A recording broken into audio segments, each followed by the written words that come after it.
Mirror, mirror on the wall, who is fairest of them all? Kristen Stewart, like the fabled princess in Snow White and the Huntsman, has faced a life she never dreamed of. We don't know who she's going to be at the beginning, and we watch her build her powers, find her powers. It takes time, doesn't it? And was that something that happened to you in the same way?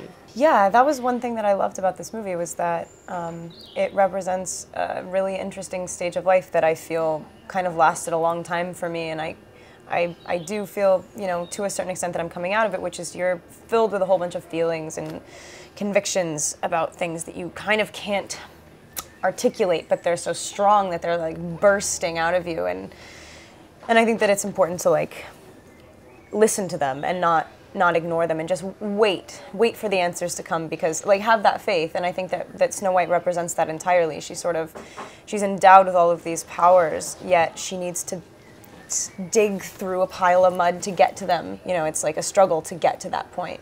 Kristen's fame has brought her to the top in Hollywood, but it sometimes leaves her feeling like she lives in Snow White's palace.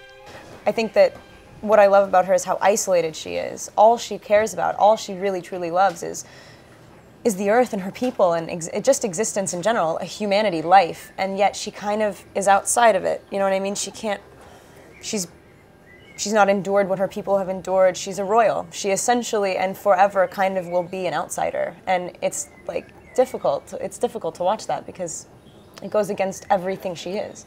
And I think there were times when you felt like you were going to be an outsider once everybody knew you. I think I found my boundaries in life. I think the only thing that made me uncomfortable before was sort of feeling so, I don't like being in control of everything, and it's not like suddenly I'm like, I control every answer and I know exactly what I will give you. It's kind of being able to lose a little bit of that and be free to express yourself and know that you're not gonna, you've trained yourself to not give too much. Because I think it's weird when people start selling themselves, you know. I think it really is, like right now, all of this is just about Snow White. It's not about the actors involved, whatever. It's about the movie. I'm Jeannie Wolf at Arundel Castle with Kristen Stewart.